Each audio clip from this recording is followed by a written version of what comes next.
Buenas noches, ¿cómo estamos? ¿Bien? ¿Estáis despiertos? Porque yo tengo un sueño, así que tenéis que estar despiertos vosotros. Bueno, vamos a... Ay, este es el de mi marido y no sé dónde tiene la Biblia. ¿Qué se la voy a...? Aquí está.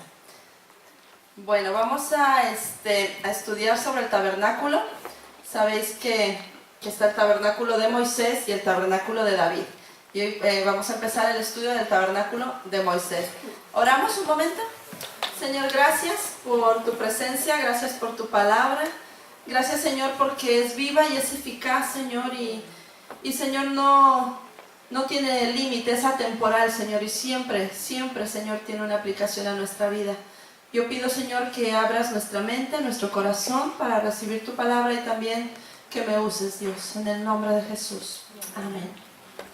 Bueno, yo intenté hacer un PowerPoint, ahí está, muy bien, para intentar ir más rápido y más claro.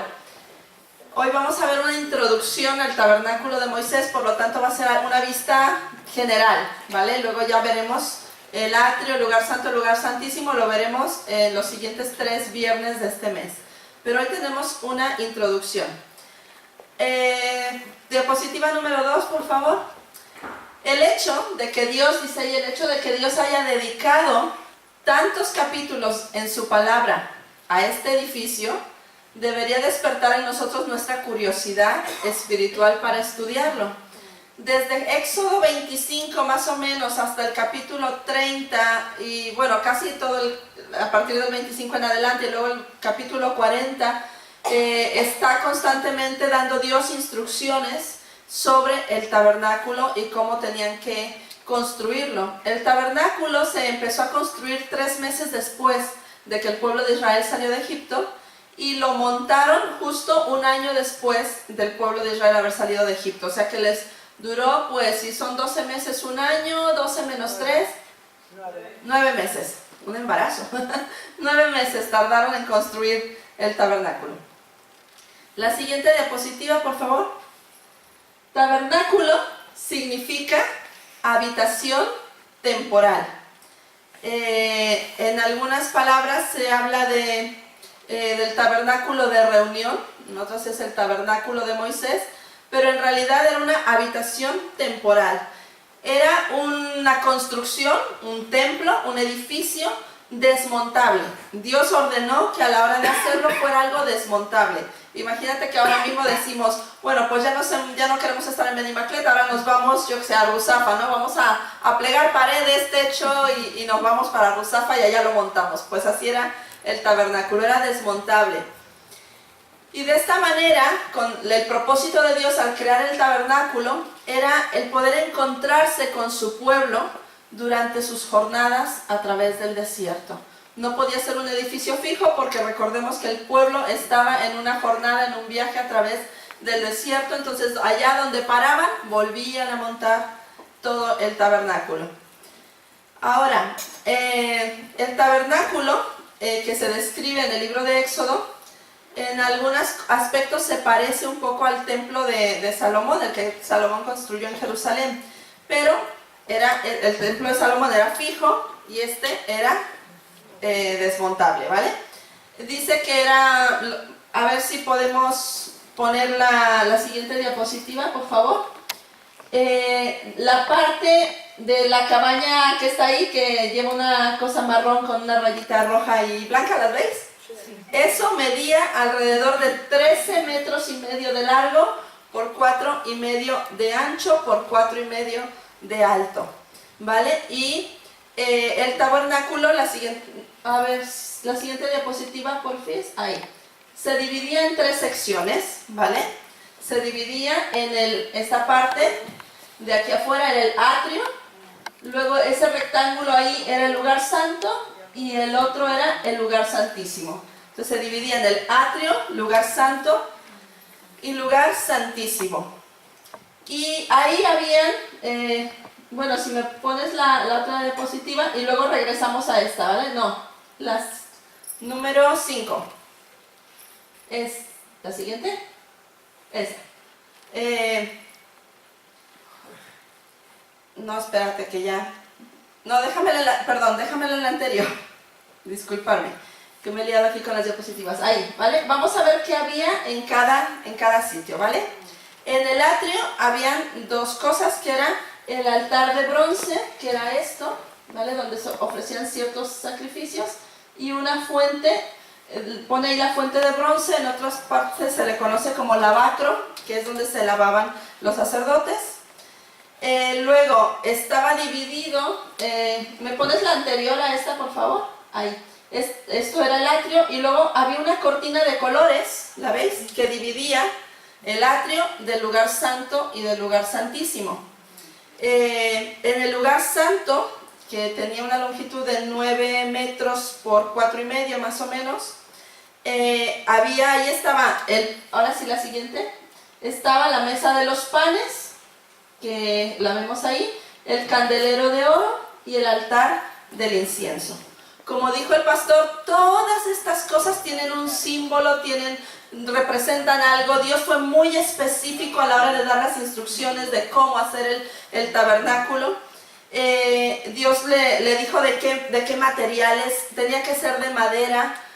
Todo lo que era el cuadro del lugar santo y el lugar santísimo tenía que ser cubierto de madera, y esa madera cubierta de oro.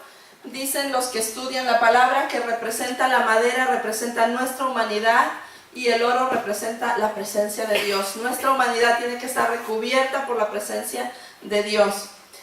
En el lugar santo ya vimos lo que estaba, y en el lugar santísimo, que era en el fondo, ahí estaba el arca del pacto.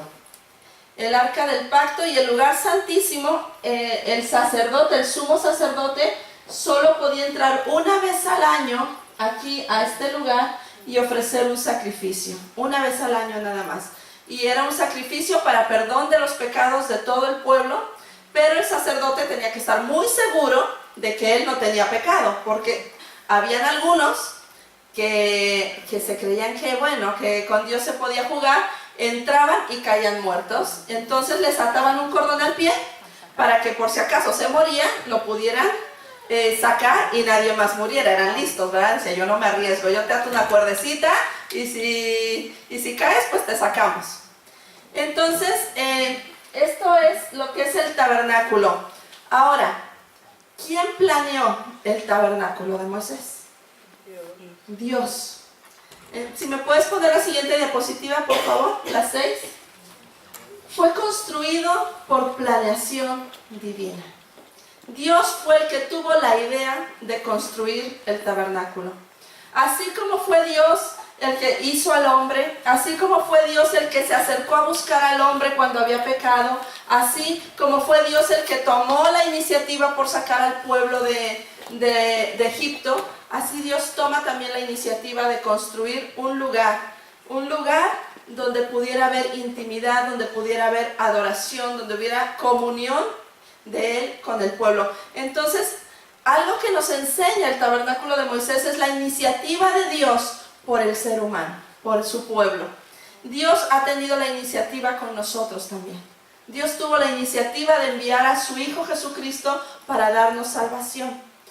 Ahora, ¿cómo fue construido el tabernáculo? Esto es muy interesante.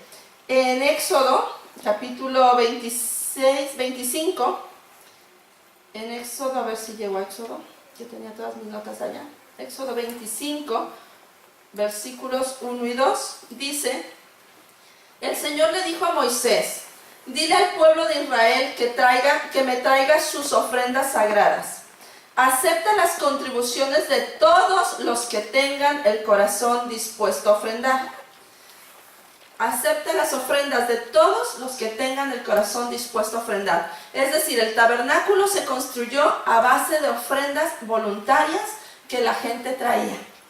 En aquel tiempo el pueblo tenía tanto anhelo y tanto deseo por construir una casa para Dios, que más adelante, y esto os queda de tarea, por favor, leámonos Éxodo a partir del capítulo 25 al 40 y vayamos aprendiendo los detalles porque si no, como dice Juanjo, nos podríamos pegar meses estudiando, ¿vale? Pero estas ofrendas fueron de tal manera, traían oro, traían telas, traían plata, traían de todo, que llegó un momento que los mismos constructores llamaron a Moisés y le dijeron: oye, dile al pueblo que pare ya porque nos están trayendo demasiado. Ojalá, ¿verdad? En estos tiempos dijéramos, ya, parar, que hay demasiado. ¿Verdad? Dice que era tanto lo que estaban trayendo que dijeron, parar ya, que esto es demasiado, ¿no? Y fue construido por ofrendas voluntarias. O sea, fue una habitación para Dios, construida desde el corazón y la voluntad del ser humano. Dios requirió del corazón y de la voluntad del ser humano para que esa habitación fuera construida. Hoy en día Dios también requiere tu voluntad, tu corazón para habitar en tu vida. Dios manifiesta su carácter a lo largo de la Escritura, y cuando tú lees el Antiguo Testamento y estudias los detalles, se dice que es una sombra de lo que es la gracia, o de lo que es el Nuevo Testamento, que es un tipo o un reflejo de lo que Jesucristo iba a hacer por nosotros. Y si vemos el carácter de Dios a la hora de construir el tabernáculo, podemos ver cómo Dios anhelaba al hombre, pero también anhelaba que el corazón del hombre fuera agradecido, fuera alegre y fuera dispuesto para construir esa habitación para él. Ahora, como decía antes, a través del tabernáculo, Dios proveyó al pueblo de Israel un camino a su presencia y comunión con él. El tabernáculo era un lugar donde el pueblo encontraba el perdón, donde el pueblo llevaba sus ofrendas, donde el pueblo se relacionaba de alguna manera con Dios. En aquel tiempo se acostumbraban sacrificios, ¿verdad?, de corderos, de palomas, en fin, ¿no? Y era un esfuerzo del hombre por redimir o por pedir perdón por su pecado. Ahora, ¿qué nos representa el tabernáculo? Si me puedes poner la siguiente diapositiva, por favor. La 7. ¿Es esta? Ah, vale. Entonces déjame la 6. ¿Qué nos representa Cristo, el sumo sacerdote? El tabernáculo nos representa a Cristo como sumo sacerdote y como cordero. Así como el sumo sacerdote tenía que entrar, atravesar el atrio, atravesar el lugar santo, llegar al lugar santísimo y ofrecer esa expiación, Jesucristo vino del cielo, ¿verdad? Hizo el camino hasta la cruz y se puso como cordero, se puso como ofrenda.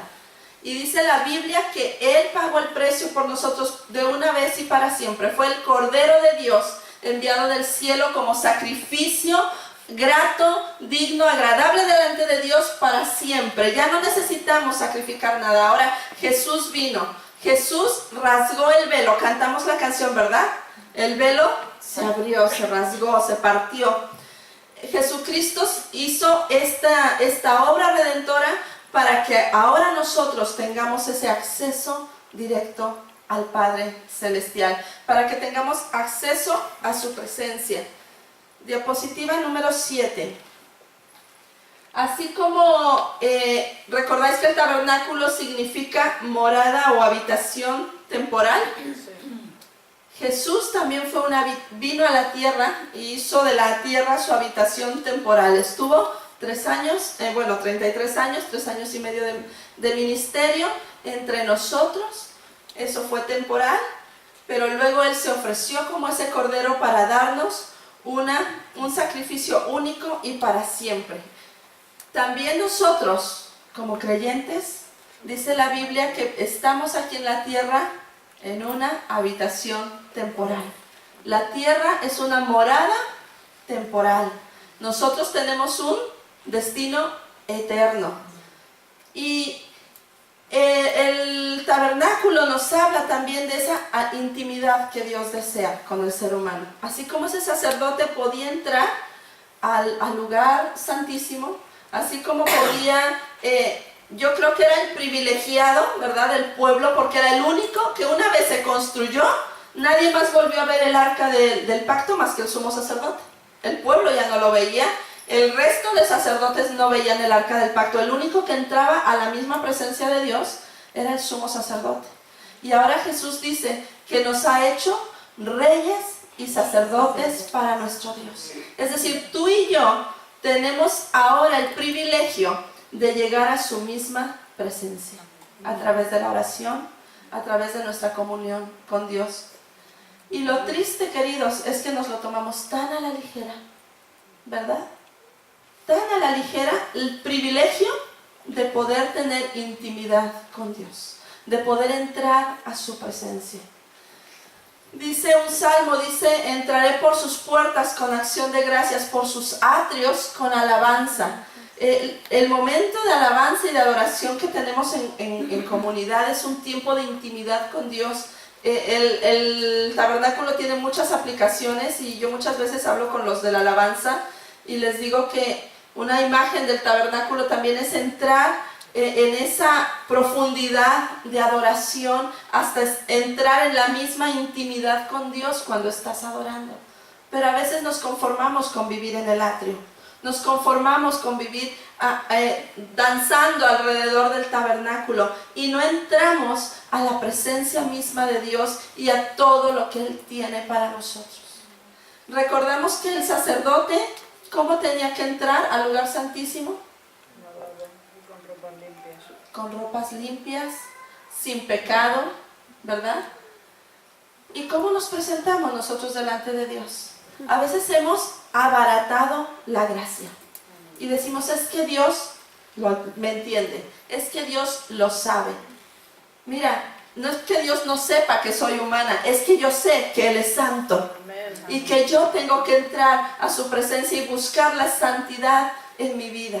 Tengo que honrar y tengo que tener esa reverencia a su presencia porque estoy delante de un Dios santo. Si el sacerdote o el pueblo dejaran ahí el tabernáculo y se iban a otro sitio, la presencia de Dios se quedaba ahí. De hecho, en el tabernáculo de David pasó que la presencia de Dios estaba en casa de unos paganos y fueron bendecidos, ¿verdad? ¿Por qué? Porque podían irse, pero ¿sabes qué? Que ahora tú y yo somos el templo del Espíritu Santo. Tú y yo hemos venido a ser morada de Dios y de su presencia. Y allá donde tú vas, va la presencia de Dios contigo.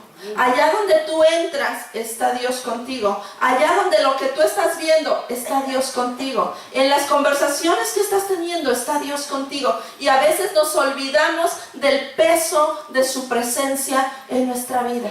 Y vivimos nuestra vida tan a lo light, ¿verdad? Es un cristianismo bajo en calorías, ¿verdad? Que no tenemos el peso y la conciencia del Dios que tenemos. Y del Dios que hemos decidido seguir y del Dios que habita en nuestro corazón, en nuestra vida. Entonces vivimos tan a la ligera, pecamos y no nos arrepentimos, nos remuerde la conciencia, que es otra cosa. De hecho, es muy triste escuchar testimonios de personas que estaban en pecado y no manifestaron arrepentimiento hasta que los pillaron. Eso no es arrepentimiento, queridos. Arrepentimiento es llegar a la conciencia del Dios santo y puro que tengo, que dio su vida por mí en una cruz, que fue hecho sumo sacerdote y cordero expiatorio por mí, en mi lugar. Y entonces entiendo lo que Él es y yo anhelo y deseo agradarle y me duele pecar. Y cuando peco, me duele haber herido el corazón de Dios y me arrepiento. Y el arrepentimiento es un giro y un cambio de dirección.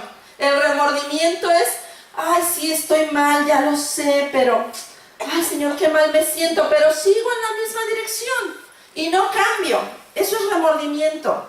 Arrepentimiento es decir, Señor, he pecado, estoy en pecado, estoy mal, y entonces cambio la dirección de mi vida. Entonces doy pasos y doy fruto digno de arrepentimiento. Así que cuando estamos hablando del lugar del tabernáculo, estamos hablando de entender el paso que Dios da por acercarse al hombre, la santidad que Dios demanda del ser humano cuando ya hemos sido salvos. Cuando ya hemos aceptado a Cristo, empezamos un camino de santificación, un camino de pureza, un camino donde Dios va transformándonos. ¿Pecamos? Sí, todos pecamos. ¿Nos equivocamos? Sí, todos nos equivocamos. Pero una cosa es el pecado que sucede en nuestra vida diaria y otra cosa que sucede porque somos humanos y todavía metemos la pata. Y otra cosa es cuando sé que estoy en pecado y me encabezono en estar en pecado y justifico mi pecado y no tengo el arrepentimiento y el cambio de vida. Ahí la presencia de Dios me cuesta creer que pueda habitar o bendecir una vida que permanece en pecado. Tenemos que ser conscientes de quién es nuestro Dios. Y estos tres lugares, el atrio, el lugar santo, el lugar santísimo, fueron diseñados por Dios de una manera tan específica para enseñar a su pueblo a tener esa reverencia, a entender que tú no puedes salir de Egipto y quedarte en el desierto y mientras Moisés está recibiendo las tablas, el pueblo adorando a un becerro de oro. Y a veces somos así. A veces está Dios y su misma presencia y nosotros estamos adorando nuestro trabajo, estamos adorando el dinero, estamos adorando a nuestros hijos y no estamos teniendo los ojos en aquel que es digno de recibir toda la gloria y toda la honra y de vivir para Él. Así que el tabernáculo nos habla de ese paso que Dios dio, de esa planeación divina de Dios por acercarse al hombre. Fue construido con ofrendas voluntarias. Cristo dice en Hebreos, a ver si podemos ir al libro de Hebreos, capítulo 9.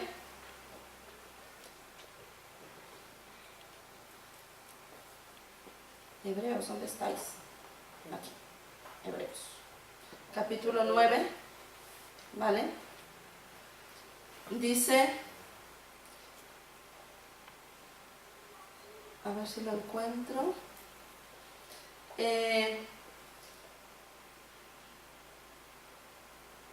Dice, bueno, habla de lo que eran los sacrificios del versículo 13, bajo el sistema antiguo, la sangre de cabras y toros, las cenizas que podían limpiar el cuerpo de las personas que estaban ceremonialmente impuras. Imagínense cuánto más la sangre de Cristo nos purificará la conciencia de acciones pecaminosas para que adoremos al Dios viviente. Pues por el poder del Espíritu Eterno, Cristo se ofreció a sí mismo a Dios como sacrificio perfecto por nuestros pecados. Por eso, Él es el mediador de un nuevo pacto entre Dios y la gente, para que todos los que son llamados puedan recibir la herencia eterna que Dios les ha prometido. Pues Cristo murió para librarlos del castigo por los pecados que habían cometido bajo ese primer pacto. Estamos hablándonos aquí de Cristo como ese sacrificio único, perfecto por nosotros. Y como cristianos aprendamos, queridos, a valorar. A mí a veces, no sé si te pasa a ti, pero la vida es tan rápida, o sea, hay tantas cosas por hacer. Yo simplemente, no sé a quién le decía yo que mañana me tengo que levantar, Juanjo tiene que llevarme a mí a una reunión que tenemos de Aglow, luego tiene que llevar a mi hijo a un cumpleaños, luego tengo al predicador para comer en mi casa, luego tenemos la cena de matrimonios, o sea, es un día, y de esos días son así, muchos. Y vas como tan acelerado que de repente se te olvida que tienes la presencia de Dios contigo, que tu vida tiene que ser una acción de gracias y una adoración continua para Él. A veces es tan fácil envolvernos en la vida, en los problemas, en las situaciones, en las circunstancias, y al último que recurrimos es a Dios, cuando nuestra vida tiene que ser una constante adoración a Dios.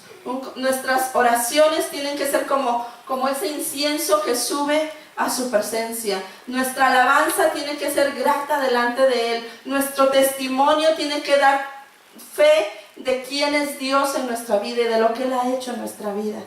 Y me gustaría dejaros con esto, que Dios está demandando de nosotros, que también nosotros seamos ese tabernáculo, esa habitación, esa morada de Él, donde Él encuentre sacerdotes santos.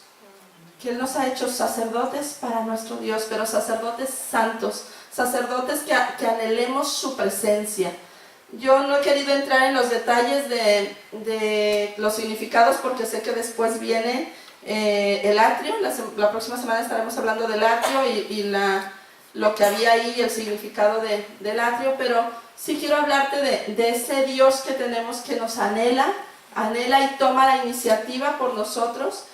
Y igual que Dios es trino, ¿verdad? Padre, Hijo, Espíritu Santo. A nosotros nos ha dado un ser trino, también somos espíritu, alma y cuerpo. El tabernáculo era atrio, lugar santo, lugar santísimo. Y es porque hay alguna relación en estas tres cosas, ¿no? Y yo diría que nuestro atrio sería como el cuerpo, ¿no? Lo que decoramos, lo primero que se ve. Nuestra alma, pues sería ese lugar santo, ese lugar más secreto, ¿no? Pero nuestro espíritu es ese lugar santísimo donde Dios habita, donde Dios quiere tener intimidad contigo, donde su presencia habita. Y todo nuestro ser, dice la Biblia, espíritu, alma y cuerpo, ¿verdad? Que nos encuentre puros el día de su venida. Amén. Pues con esto os quería dejar. Espero que se haya entendido. Y vamos a orar, vamos a tomarnos un tiempo para orar. Pero me gustaría que hiciéramos una oración de pacto con Dios. Una oración donde pudiéramos decirle, Señor, vamos a ponernos de pie. Le dijéramos, Señor, gracias por el privilegio de tenerte en mi vida. Porque es un privilegio.